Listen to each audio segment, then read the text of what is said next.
we have noted with great concern the escalation of lawlessness, breach of peace and public order during demonstrations organized by NASA, manifested in Kisumu, Homa Bay, Migori, Siaya, and Nairobi, through the attack on police stations, attack on police officers, occasioning grievous bodily harm, serious disruption of normal business activities, occasioning massive economic losses, assault on innocent civilians, destruction and looting of property, grave damage to public property and critical national infrastructure.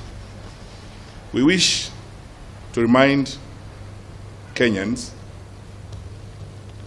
that the rights enshrined in the Constitution are operationalized through the Public Order Act, Cap 56 of the laws of Kenya, which provides, among other things, how public meetings and processions are regulated.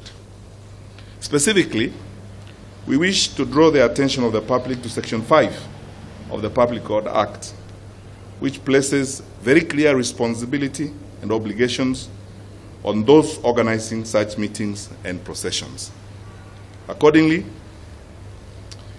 it is the responsibility of the organizer to ensure that all participants remain peaceful and do not breach the rights of others.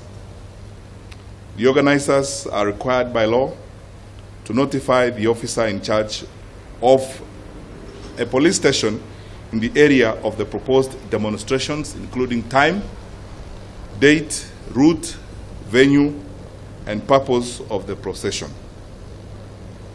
The police officer must issue a formal notification to the organizer, either allowing the demonstrations or providing reasons why not to allow. The law provides that the organizer shall be held personally liable, and I want to emphasize this.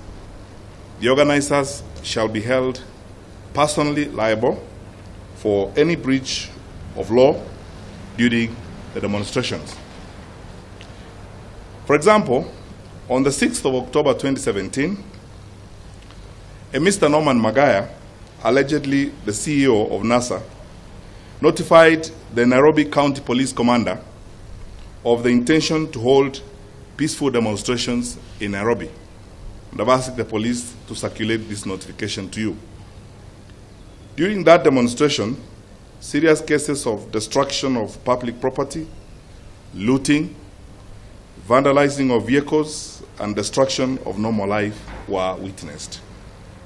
Accordingly, I am calling upon all Kenyans whose property was destroyed or looted during the demonstrations to report to the OCS Nairobi Central Police Station to facilitate the legal action we intend to take against the said Mr. Magaya, the organizer of the demonstrations.